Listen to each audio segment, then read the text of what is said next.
Hassan Kutluata's mother suffers from high blood pressure, making her an ideal test subject. It's time for him to measure it again. Hassan Kutluata claims to have found just the right medicine for it, a spoonful of his honey. He tells his daughter to eat a spoonful too. He's convinced this honey boosts the human immune system. Such a small amount will only lower blood pressure a little bit. More would have a bigger effect, but if you ate too much of it, you could fall into a coma. Kutluata's honey is thought to possess healing properties and more. It can also have an intoxicating effect, hence the name Dili Bal, Turkish for mad honey.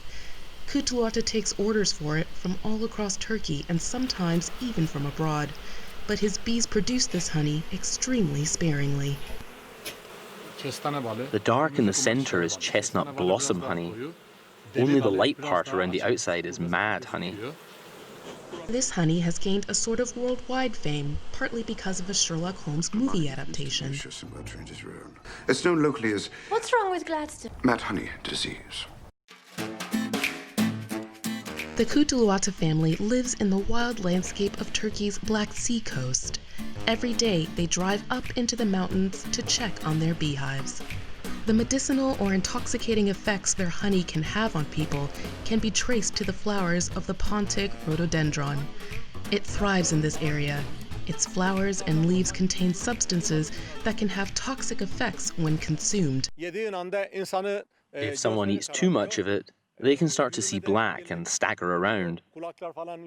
Their head and ears get hot, and their pulse slows down. In fact, the emergency room of the nearest provincial hospital regularly treats victims of mad honey.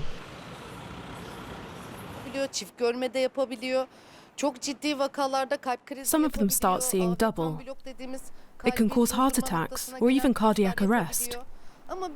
But in most cases of Delibal, we just monitor the patients for 24 hours and then send them home once their pulse has stabilized.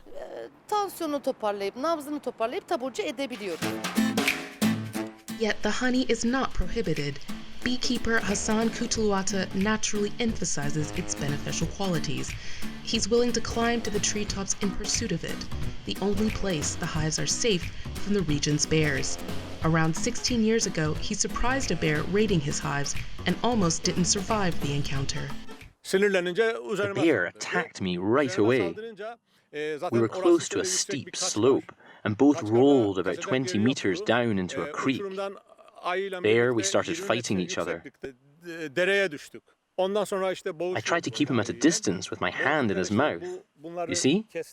Here are the scars from his teeth. But the bear was quite old and drunk from the honey. Eventually, he let go of me. Local people can vouch for the story.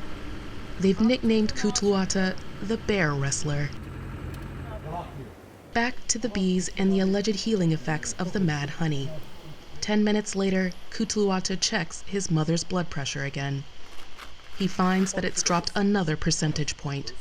The honey seems to be working, but now his daughter isn't feeling well. I feel bad. My head hurts. And I just want to sleep.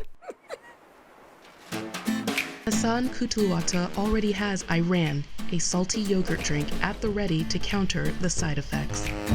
Then he finishes up the next hive, all part of the method to his mad honey.